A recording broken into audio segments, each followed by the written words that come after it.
녹화? 네, 스타트 됐어요. 예, 오늘 연휴 끝나고 다들 힘드실 텐데 적응하신다고 제가 컴팩트하게 공지드리면 빨리 한번 진행해 보겠습니다. 짧게. 그래서 오늘은 이제 본격적으로 통계 기본적인 내용들을 다 검토를 했기 때문에 실제로 이제 데이터를 가공하고 또 시각화해서 탐색하는 그런 시작이 됩니다. 제목도 Exploring and Visualizing Data고요. 2시간, 1시간 끊어가지고 할 텐데 한 30분씩 해서 1시간 내에 끝내보도록 한번 해보겠습니다.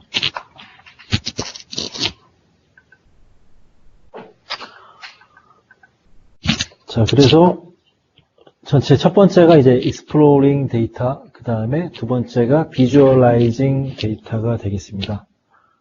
Exploring은 뭐 탐색을 하는 거죠. 탐색을 하는 건데, 실제로 이제 내용은 그 탐색도 탐색이지만, 그 데이터셋을 좀 가공하고 하는 내용들, 소위 먼징 하는데 필요한 그런 기술들이 얘기가 나오는데요. 주로 R과 파이썬 그리고 애저 머신러닝 모듈 이 세 개를 중심으로 얘기가 나옵니다. 그러나 실전에서는 어떻게 하느냐? 실전에서는 꼭 그렇지만은 않아요. R을 잘 쓴다 그럼 R로 하는 거고 파이썬을 잘 쓰면 파이썬 쓰시면 되고요. R하고 파이썬을 잘 모르신다 그러면은 이제 그래픽 유저 인터페이스인 애저 머신러닝을 쓰시면 더 편하게 하실 수 있어요. 또는 저 같은 경우는 파워 BI라는 그 시각화 툴을 요즘에 집중적으로 공부를 했었는데 굉장히 파워풀하고 쉽거든요. 주로 그걸로 많이 사용을 합니다. 아니면 SQL 잘 쓰시는 분들 SQL 가지고 가공하셔도 되고요. 그리고 그 익스플로링과 비주얼라이제이션은 그 데이터의 특성을 탐색을 해서 제일 마지막 그 머신러닝 로직을 적용하기 전에 데이터를 파악하고 가공하는 데 필요한 그런 기술들이거든요. 그것은 꼭 R이나 파이썬이나 뭐 애저 머신러닝이 될 필요는 없어요.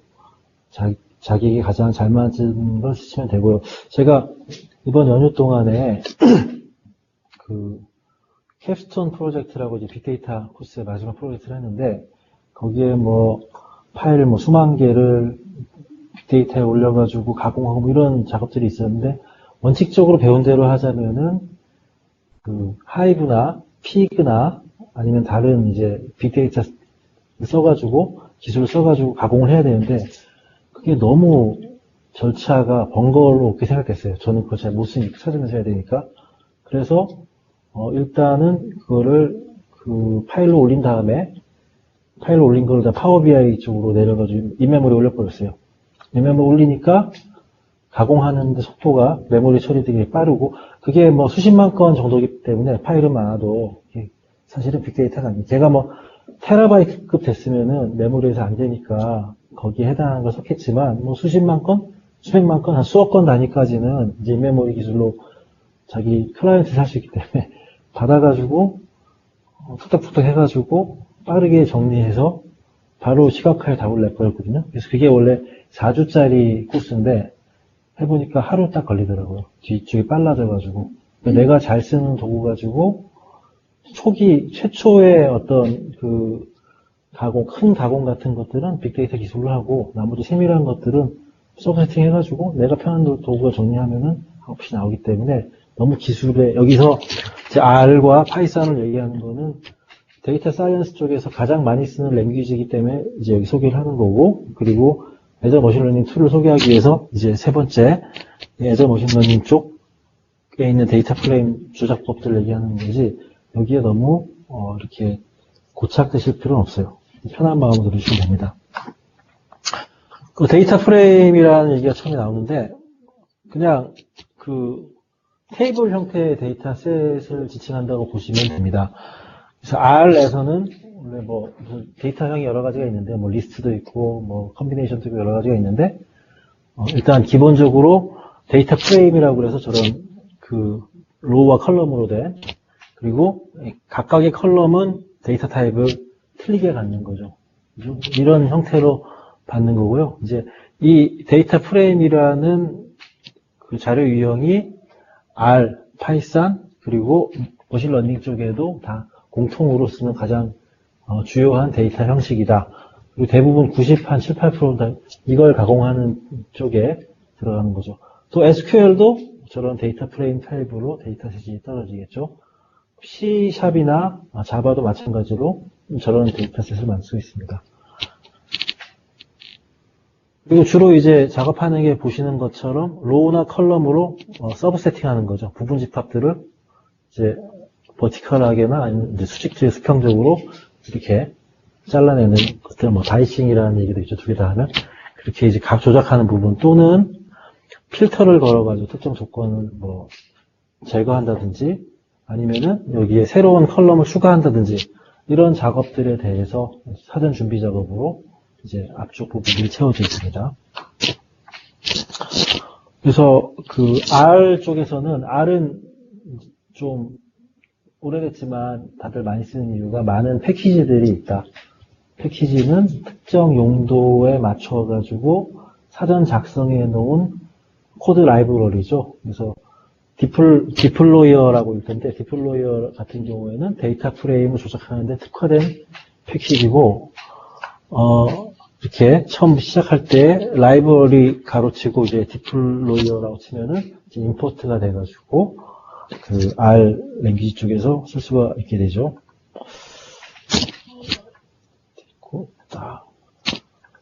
그 다음 단계로는 이제 보통 통상 그 경로, 디렉토리 경로를 원천 파일인 지금 같은 경우에는 이제 CSV 파일에서 데이터 프레임을 로딩에 생성하는 것을 보여주고 있는데요.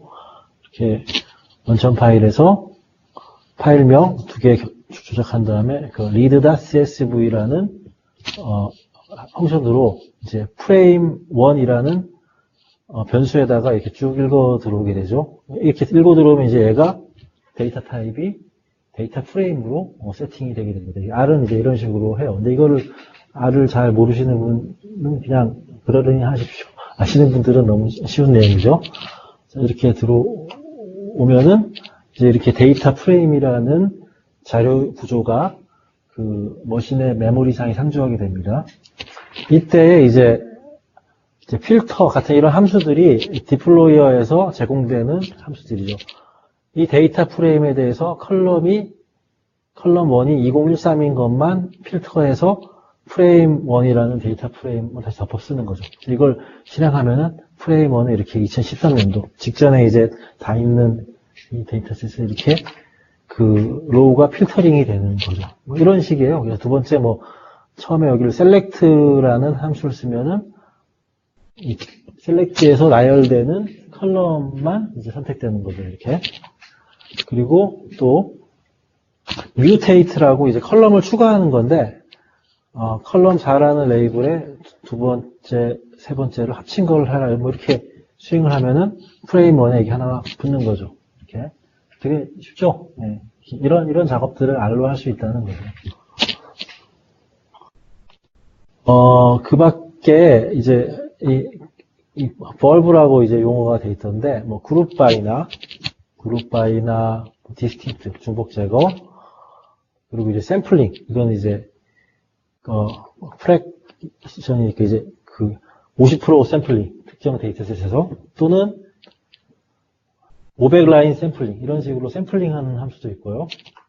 이게 그리고 서머라이즈에서 이거 같은 경우에는 평균을 이제 서머라이즈 함수도 있고 뭐 그렇습니다. 그래서 여기 예제로 그리고 이제 체인이라고 있는데 뭐냐면 그냥 앞쪽에 있는 아웃풋이 그 다음 요 퍼센트 부등호 퍼센트의 뒷부분에 있는 어떤 연산식에 입력이 되고 또 출력이 또 그 다음 연산식에 입력이 되고 하는 그런 수식을 좀 컴팩트하게 만들 수 있는 그런 연산자죠. 이것도 이제 R 쪽 공부하시는 분들은 되게 쉽게 프레임 1을 먼저 필터링을 2013년을 한 다음에 거기에 대해서 네 번째 컬럼을 줘서 2013년 두 개 로우에 대해서 컬럼 4가 생기는 아웃풋이 여기에 저장이 되겠죠.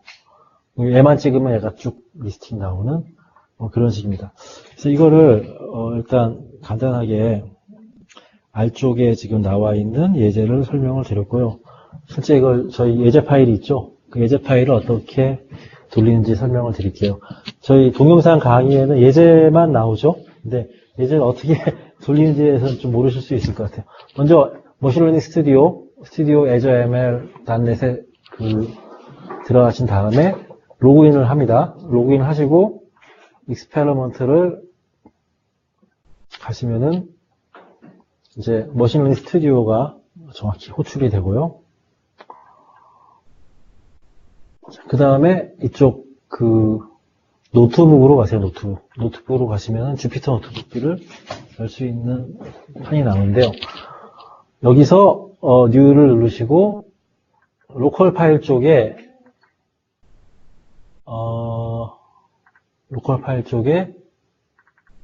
지난번 첫 시간에 설명드린 내용들 있죠. 거기 그것도 다시 얘기를 드리겠습니다. 저희 EDX 쪽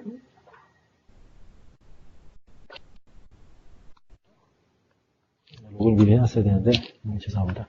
EDX에 로그인 한 다음에 우리 등록된 과정에 첫 번째 여기 코스 GitHub 리포지토리 쪽 들어가시면은 여기에 다 다운 받으시거나 아니면 개별적으로 GitHub을 가셔서 GitHub에 여기 랩이 있어요. 랩. 그렇죠. 랩에 이제 이 203.1x 집만 다 받으시면은 얘를 풀면은 제가 로컬에 풀었었죠. 자, 쟤를 풀면은 여기 이렇게 나옵니다. 이렇게 나오거든요. 이렇게 나오면은 핸즈아웃은 이제 요약본이고 랩은 각 랩 파일들이고 랩 파일들의 여기 이쪽 지금 모듈 4번이죠. 모듈 4번을 가서 보면은 데모에 지금 제가 볼 부분은 데이터 프레임 쪽인데 R 버전에 실습을 할 거예요. 다시금 돌아가서 이쪽 노트북에서 애저 ML 스튜디오의 노트북 쪽에서 추가 플러스를 한 다음에 로컬 파일 쪽인데 어디냐 하면은 모듈 4에 지금 강조하는 데모인데 저는 이제 R 버전으로 진행해요. 파이썬보다 R 약간 더 잘해요. 파이썬 좀 많이 안 써봤고 R도 잘하는 편은 아닌데 그래서 일단 R로 진행하겠습니다. 어떤 걸로 해도 거의 유사한 내용들을 하니까요. 이렇게 하고 랭귀지를 R로 선택하신 다음에 이제 확인을 누르시면은 이렇게 업로드가 돼서 여기 목록에 뜨고요. 이 목록을 누르면은 클라우드의 주피터 노트북이 구동이 되면서 R 파일을 볼 수 있게 됩니다. 자, 그러면 이제 디플로이 R 쪽 설명이 쭉 아까 얘기 드린 내용이 나오는데요. 먼저 여기에 이 부분은 오토모빌 프라이스 데이터 로우는 뭐냐면 애저 머신러닝 쪽의 데이터셋 중에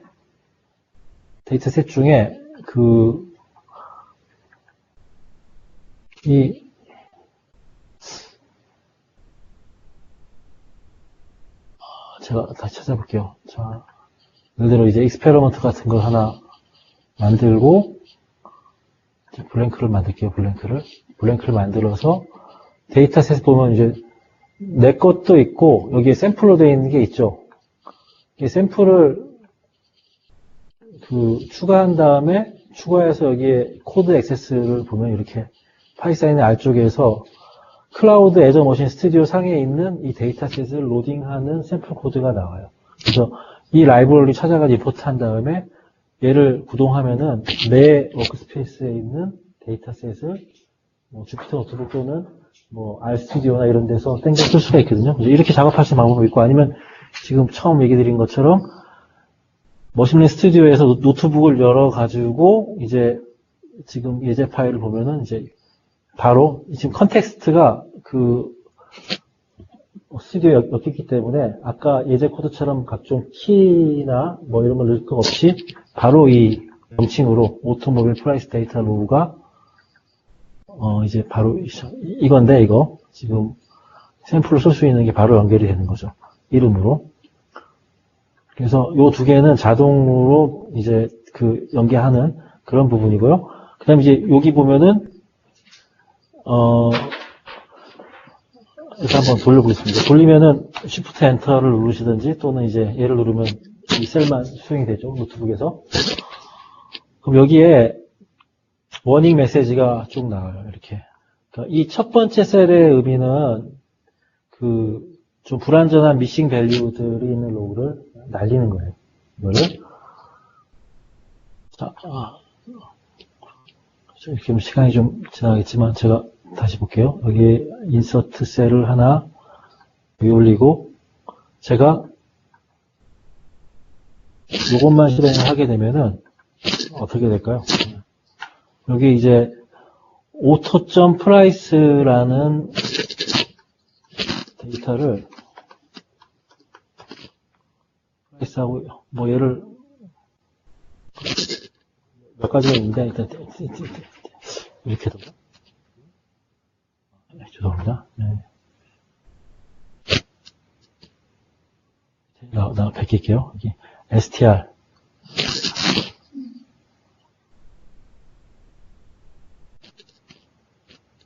이렇게 돌리면은 이제 이 오토.프라이스 프라이스 쪽에 받은 이 데이터셋의 요약 정보가 나오죠. 전체 이제 205 라인이 있고 컬럼이 26개가 있는 거죠.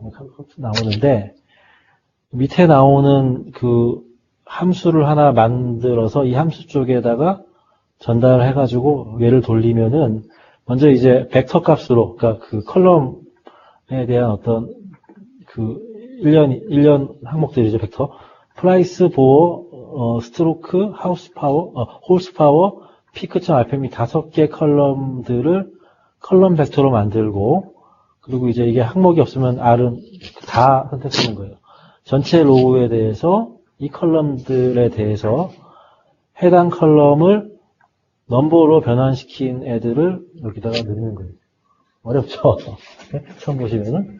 그래서 여기 보면 그 5개 컬럼, 프라이스부터 요 5개 컬럼에 대해서 지금 보면은 여기 캐릭터로 들어온 것도 있고 인티저로 들어온 것도 있죠. 그래서 이 모든 것들을 뉴메릭 타입, 인티저로 바꿔가지고 한번 가공을 하고 그 다음에 해당 데이터 프레임에 대해서 complete cases 딱 그러면은 여기에 이제 missing 값이 있는 경우에는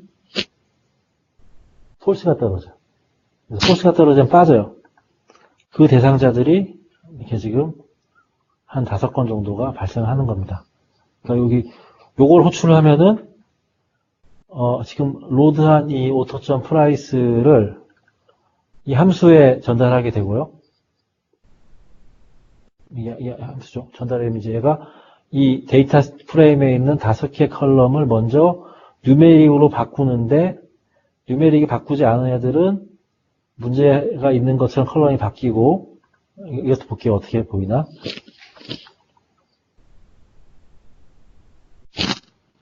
이런 식으로 확인해 보시면 아이고 잘못 눌렀다. 저 str 말고 이제 주석체를 막아놓은 다음에 돌리면은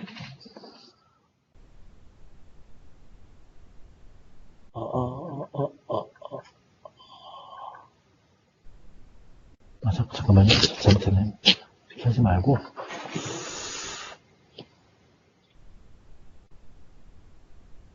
below 다음에 이거 다 선언해야죠. 이제 벡터 값 선언하고 이렇게 한 다음에 여기서 이렇게 돌려주면은 이렇게 워닝이 나왔죠. 그래서 N8로 들어올 거예요. 그래서 얘를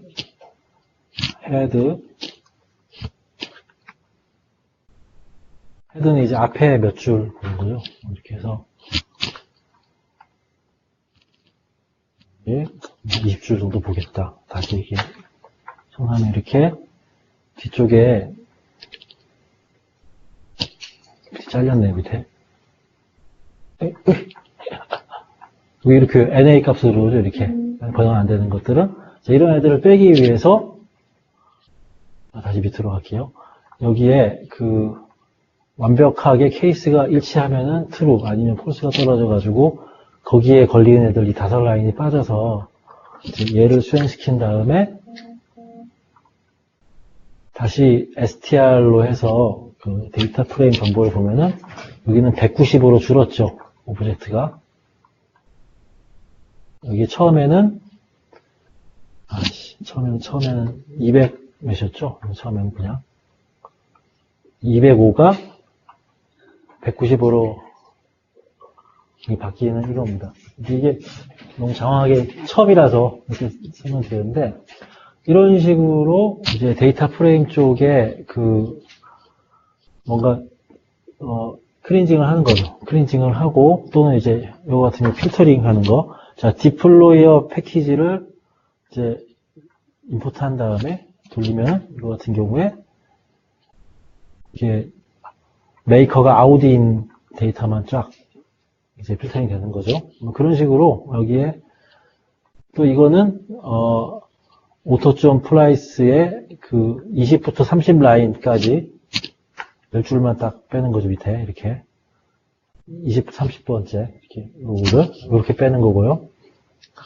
이거는 뭐겠어요? 자, 0.5%를 샘플링 하는 거죠. 이거는 아까 얘기했던 것처럼. 그 다음 이거는 컬럼만 셀렉트 하는 거죠. 이렇게 5개 컬럼만. 돌리면 이렇게 그 셀렉트만 되는 거고. 이거는 오렌지니까 이제 오더바이 시키는 거죠. 오더바이. 이제 휠과 가격, 프라이스 2개를 오름차순으로, 오름차순인가? 뭐 휠, 그쵸, 여기. 자, 오름차순으로 이게 사륜구동이냐, 전륜구동이냐 이렇게 해서 이걸 올려가지고 이제 그 올리는 거고. 아까 뮤테이트는 컬럼 추가하는 거였죠. 이거 같은 경우에는 여기 weight.kilogram이라는 무게인데 기존 게 그 뭐 다른 파운드나 이런 단위겠죠. 이것들을 이 수식을 넣어가지고 킬로그램을 바꿔서 추가하는 거죠. 이렇게. 그리고 홀스파워 마력은 웨이트를 홀스파워 나누면 이제 이렇게 나오는 거. 그렇게 추가한 다음에 그 컬럼만 셀렉트한 겁니다. 이 데이터 프레임 4를 만들어, 이 4는 데이터 프레임 2에다가 이러한 수식으로 컬럼이 2개가 추가가 된 거고요. 추가가 된 데이터 프레임 4에서 이 3개 컬럼만 빼면 이렇게 새로운 데이터 프레임이 아웃풋으로 나오는 겁니다. 쉽죠? 예. 그리고 아까 서머리 펑션들이죠. 그래서 서머리 지금 이 위에 데이터 프레임 4에 대해서 평균과 뭐 여기에 그 표준 편차와 그리고 이제 맥스 민 값을 이렇게 해서 하는 거죠. 이 서머리 펑션 한 예제고요. 뭐 카운트도 있고 카운트 오토 전체에 대해서 바디 스타일과 실린더 개수라는 2개 컬럼의 그룹바에서 카운터가 들어가죠. 이렇게. 그죠? 그리고 아까 체이닝 벌브 그래서 아까 이쪽 이게 디플로이에 가장 많이 쓰는 그 연산자인데 앞쪽에 있는 그 구문의 결과값이 그 다음 구문에 입력이 되고 이게 다시 아웃풋이 해가지고 이제 중간중간 단계에 추가 변수를 선언해가지고 중간값을 저장할 필요 없이 계속적으로 컴팩트하게 이런 걸 만들 수 있는 겁니다. 이거 같은 경우에 뭐 DF2 데이터 프레임 2는 최초의 오토 프라이스라는 데이터 프레임을 아까 아우디 필터를 걸어서 거기에 대해서 이 컬럼만 빼서 이제 데이터 프레임 2로 이제 만드는 거고 걔를 그대로 치면은 이제 값이 쫙 나오게 되니까 이렇게 비교하는 그런 거죠. 이제 그룹 바이 쓰는 부분도 이거 같은 경우에 오토 프라이스라는 첫 번째 이제 제일 베이스가 되는 데이터 프레임을 휠, 그러니까 아까 사륜구동이냐 전륜이냐 호륜이냐라는 걸로 그룹 바이를 하게 되면은 데이터들이 정렬이 이렇게 돼요. 그룹핑 돼가지고 또 정렬된 것들을 썸머리를 아까 이제 평균, 카운트, 평균, 표준 편차, 맥스, 민 값으로 하자 그러면 여기 지금 이 그룹핑 된 거에 대해서 카운트, 평균, 표준 편차, 맥스, 민에서 쭉 나오는 거죠. 이게. 저희는 이걸 왜 할까요? 이거를 이제 너무 이제 코딩에만 신경 쓰면 이걸 왜 하는지에 대해서 이제 헷갈리게 되는데 이게 탐색하는 거죠. 지금 데이터 프레임이 딱 떨어지면은 이 데이터가 이제 어떻게 돼 있는지, 미싱 값이 있는지 있으면 미싱 값 빼는 거고, 그리고 추가로 연산해서 필요한 컬럼 있으면 넣는 거고. 자, 이거 데이터베이스 하신 분들은 왜 이렇게 번거롭게 하지? 셀렉트만 하나로 끝나는데 이렇게 생각할 수 있어요. 그리고 최근에 나온 시각화 도구를 배우신 분들은 그냥 임포트 한 다음에 드래그하면 다 나오는 건데 이거 뭐 쳐야 되나? 이렇게 생각하실 수 있어요. 근데 이제 일단 R이나 파이썬 랭귀지가 가장 많이 쓰고 있고 또 굉장히 특별한 경우들이 있어요. 특별한 경우들. 예를 들어서 저도 이번에 하면서 처음에 100%다 그냥 제가 편한 툴로 하다 못한 게 뭐 만 몇천 개 파일이 그 압축돼가지고 폴더가 나눠져 있거든요. 압축된 아주 수많은 파일들을 인풋하는 게 일반 편한 툴 가지고는 다 찍어야 돼요. 몇만 개 찍을 수 없잖아요. 스크립팅 해야 되거든요. 그런 것들은 그럼 어떻게 찾느냐? R이나 또는 뭐 빅데이터 쪽 하이브나 이런 쪽에는 그 파일 자체가 압축돼 있을 쪽으로 자동으로 읽어보면 서브 디렉트 그런 부분들이 있어요. 그런 거는 몇 줄만 알면 다 일부터 되니까 쓰는 거죠. 그래서 여기서 R 또는 파이썬 쪽은 여기서는 지금 임포트를 디플로이어라는 패키지를 임포트했는데 내가 좀 보편적인 툴 가지고 힘든 부분이 있는데 그런 거 찾아보면 다 있어요. R이나 파이썬은 거의 다 있어요. 그럼 그거 찾아가지고 구문만 딱 쓰고 아웃풋 나오면 그 다음에 편한 걸로 가는 이게 좀 실용적인 활용법일 것 같아요. 지금 뭐 컬럼 추가하고 필터링하고 이런 뻔한 것들은 내가 제일 잘하는 걸로 하시고 그게 답일 것 같아요. 자, 그래서 일단 이걸 넘어가고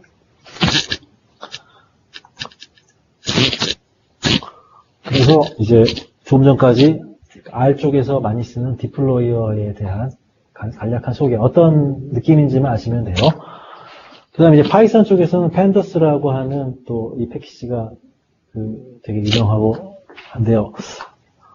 이건 마찬가지로 이제 아까 라이브러리 뭐 이렇게 하는 것처럼 말해서 그 파이썬은 임포트라는 구문으로 이제 대놓고 임포트를 하죠. 그리고 이제 이 엘리아스 PD라는 엘리아스 이거 마음대로 줄 수 있어요. 보통 팬더스에 PD라고 주고 그 다음에 PD 점 뭐 이렇게 해서 팬더스에 있는 그 똑같은 거죠. read 언더바 CSV 해서 특정 경로에 있는 CSV 파일을 데이터 프레임으로 임포트하는 그런 기능이 되겠습니다.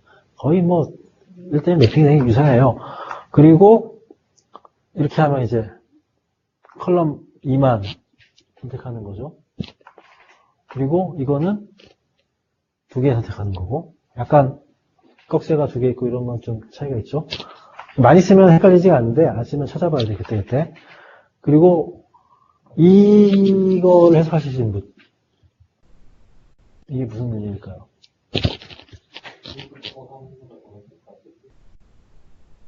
예, 이거 거의 뭐 틀렸으니까 0 아니면 1이잖아요. 네, 맞습니다. 근데 이제 파이썬이 되게 좀 헷갈리는 게 이게 0부터 시작을 해요. 0부터 시작하고 앞에 두 개는 1부터 3의 마이너스 1까지 0부터 2까지를 선택하는 게 있어요. 그 세 번째 거는 아까 이제 점프되는 거거든요. 그래서 1이면 그냥 1이고 이게 10줄인데 이게 2다. 그러면 첫 번째 거, 두 칸 떼서 세 번째 거 이런 식으로 선택을 하게 돼요. 왜 이런 걸 만들었는지 그렇게 하더라고요. 네, 하는 거고. 자, 이거 같은 경우에는 이제 마이너스 0부터 3이니까 이제 처음 세 줄이 들어오는 거잖아요. 이런 식이고 컬럼 2에 두 번째 한 개만 나와야 돼요, 이거. 그게 아니에요. 잘못 나왔어요. 여기 하나만 나와야 돼요. 1부터 2개가 아니에요. 하나만 나와야 돼요. 네. 1부터 1까지는, 이건 아마 그 저자가 테스트해봤습니다. 이런 게 한두 개 있어요, 이게. 얘는 그래서 1부터 1까지예요. 우리 두 번째로 하나만 나오면 돼요. 이거는. 얘는 뭐 디스크라이브에서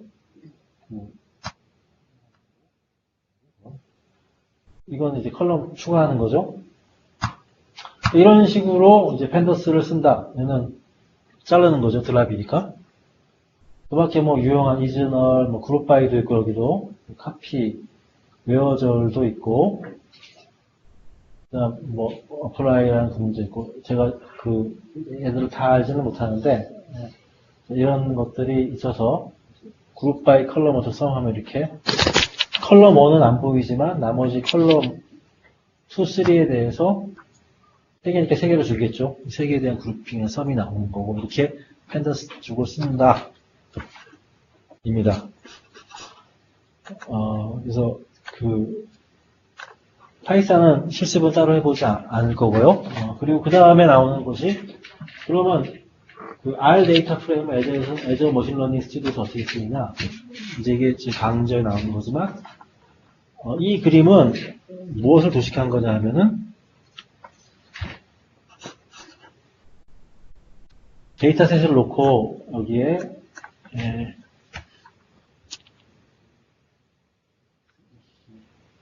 이 부분은 R 스크립트 이 그림을 보여준 거예요. 데이터 프레임으로 데이터셋을 가져온 다음에 이 데이터 프레임이 넘어오는 거죠. 근데 요 그 포인트들이 인터페이스 어떤 것들을 의미하는지에 대해서 지금 설명이 되는 겁니다. 여기 보면 데이터셋이 오는데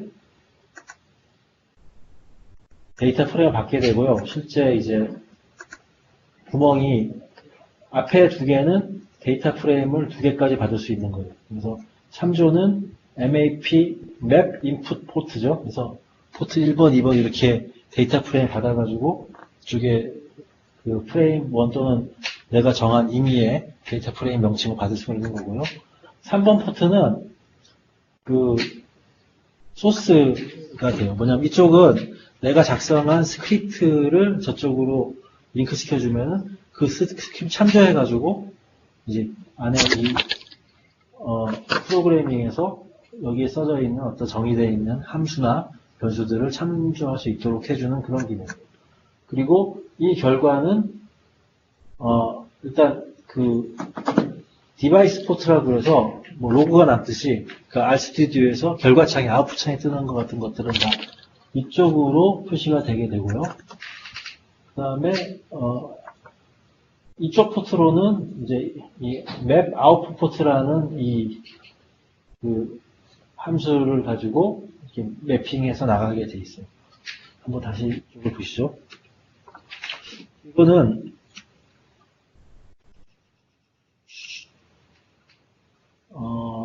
예전에 첫 시간인가 뭐 만든 게 있는데 그걸 잠깐 보시면서 보시면 이해가 빠르실 건데 제일 처음에 만든 게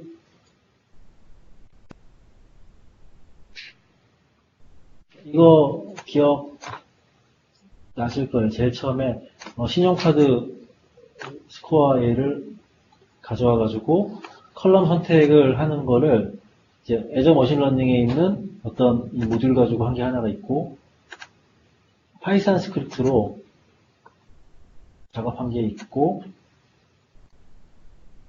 그 다음에 R 스크립트 작업한 게 그게 있죠. 여기 보시면은 인풋 보이시죠? 네. 인풋 포트 1에서 받은 거를 크레딧.프레임이라는 내가 임의로 지정한 데이터 프레임 명칭에 받는 거죠. 이게 이제 앞 단계에서 넘어오는 거고 여기에 이제 벡터 값으로 컬럼명들을 드랍식의 컬럼명들을 벡터 집합으로 만들어 가지고 out.프레임은 뭐냐 하면 이 드랍 컬럼에 있으면은 빼는 거죠? 이게 빼는 거죠. 아닌 거니까. 폴스가 돼가지고, 있으면 폴스가 되는 거니까 빠지는 거예요, 이거는. 그리고 이 프린트를 제가 넣었어요. 테스트한다고. 그러면 이제 아웃점 프레임 내용이 어떤 놈인지를 str이 아까 요약 정보죠. 몇 줄에 뭐 있고 이렇게 하는 거였죠. 이렇게 해놓고 실제로 이 아웃풋 프레임은 아웃점 프레임으로 이제 이쪽으로 빠지게 되는 거죠. 제가 이거를 실행을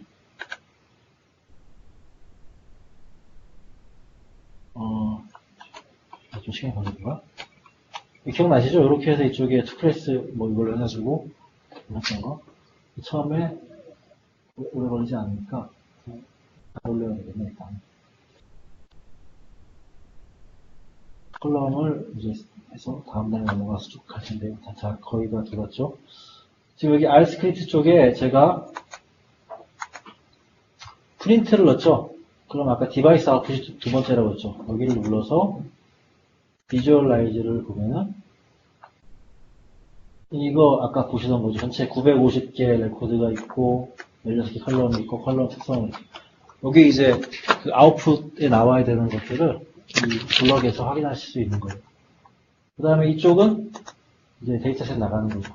나가는 데이터셋은 비주얼라이제이션 눌러주면 이렇게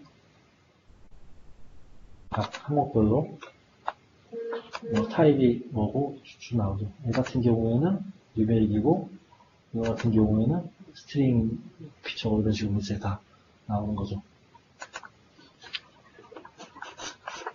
컴팩트하게 하려고 해서 늘어집니다. 그래서 보시면 요걸 지금 하나만 했는데 여기에 대한 프레임은 두 개까지 가능한 거예요. 인풋 데이터 프레임은 이런 식으로 받으면 되고 그리고 기본적으로 여기서도 이제 라이브러리라는 걸 가지고 패키지 참조할 수 있는데요. 지원 패키지 목록은 도움말에 굉장히 많이 나와 있어요.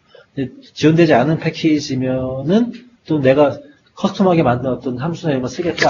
그러면 이제 이쪽에다가 파일을 또 걸어가지고 임포트 해서 레퍼런스에 쓸 수 있는 그런 내용. 이제 프린트 같이 이제 콘솔에 들어가는 거는 이쪽에서 확인하시면 되고 또는 이제 뒤에 나오겠지만 ggplot 같이 그래프로 떨어지는 뭐가 있잖아요. 이쪽 다 디바이스 포트로 떨어져. 파이썬도 마찬가지입니다. 파이썬도 똑같은 포맷이고요. 근데 이제 파이썬은 이 반응을 함수 전위로 받아요. 프레임을 식으로. 그래서 순서대로 이 이름은 바꿀 수 있어요. 함수로 받아가지고 파이썬 함수 정의하는 것처럼 내용이 정의가 돼요. 그리고 리턴 값 계산하는 게 이쪽으로 빠지는 거고 얘도 마찬가지로 이렇게 소스 스크립트 파일을 참조시킬 수 있어요. 그 다음 아웃풋도 마찬가지로 이렇게 디바이스부터 떨어집니다. 되게 쉽죠?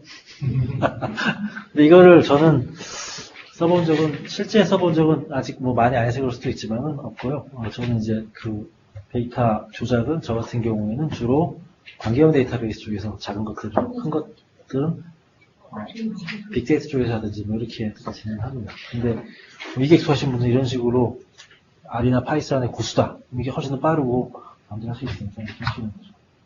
초보자다. 스크립팅이 무서워요. 이러신 분들은 이제 Azure ML에 있는 논문 쓰시면 돼요. 어떤 게 있느냐?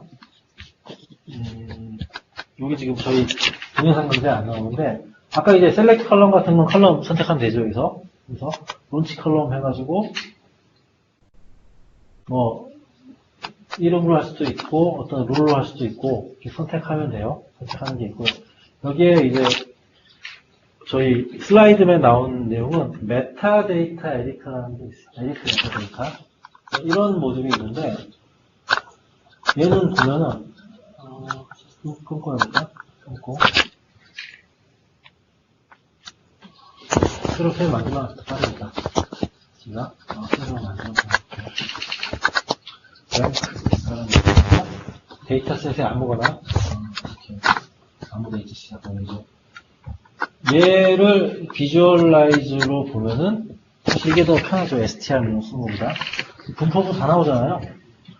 근데 어떤 놈들은 뉴메릭이고 어떤 놈들은 이런 거는 스트링이겠죠.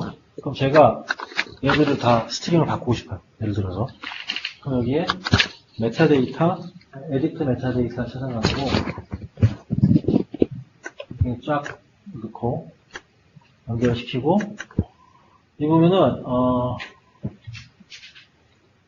타입을 다 스트링 바꾸는 거죠, 이렇게.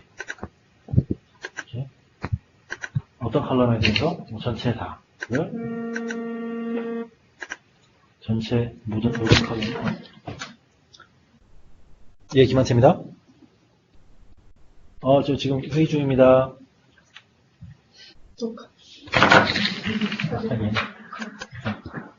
이렇게 다 선택한 다음에, 죄송합니다. 이거 껐어야 되는데, 혹시 못 오실 분인가 싶어가지고.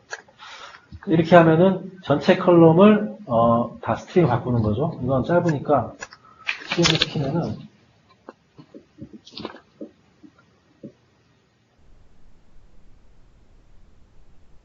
얘를 비주얼라이즈로 보면은, 이게 보면 다 좌전열되어 있죠? 다 스트링이죠. 지금 바뀌었죠? 이렇게.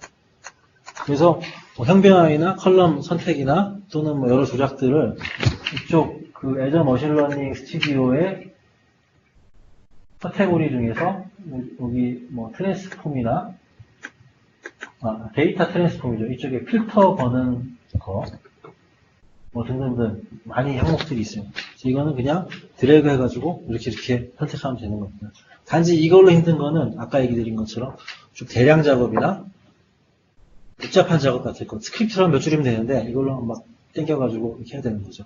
근데 나는 코딩에 소질이 없고 뭐 왠지 좀 거부감이 있다. 그럼 지휘하려고 다른 시간 내에 이제 고품질의 일을 할 수 있습니다.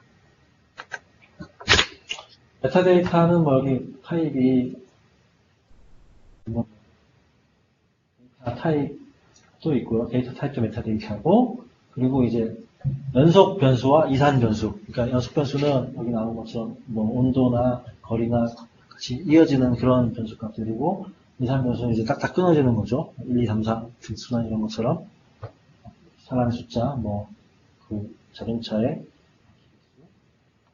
그리고 이제 카테고리컬 배열력은 코드로 생각하시면 돼요. 코드. 쉽게 얘기하면 코드 값 떨어지는 거다 카테고리컬 배열력. 나중에 이제 이게 머신러닝 그 알고리즘을 돌릴 때에 카테고리컬 베어리블 지정하느냐 안 하느냐 이거 따라가지고 또 값이 틀어지기 때문에 그냥 카테고리컬 베어리블은 코드 값하고 거의 똑같이 보시면 돼요.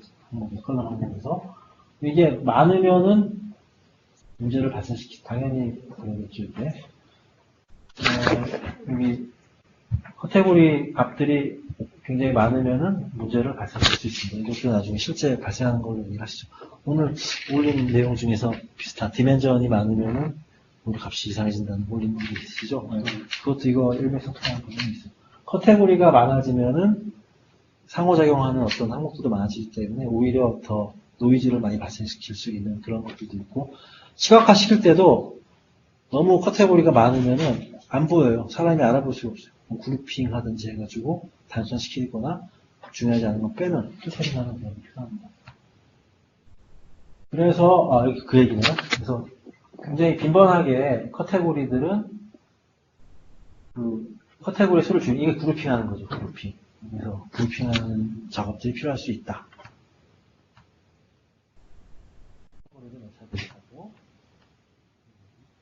메타데이터 에디터에서 데이터 타입이나 카테고리들에 대한 조작 같은 걸 할 수가 있습니다. 그리고 컴퓨터. 그래서 이거는 당장에 안 나오지만 얘도 중요한 내용인데 뭐냐면 이 연속적인 변수들을 카테고라이제이션 할 수 있어요. 키 같은 경우에 뭐 160부터 200까지 막 연속 분포되어 있으면 걔를 170 미만, 180까지 이렇게 해서 그걸 스몰, 미디어, 라지, 하이 툴이겠네요. 키 같은 이렇게 한다든지 무게는 그룹핑 한다든지 레이블을 붙인다든지 이렇게 해가지고 카테고리화 시킬 수 있습니다.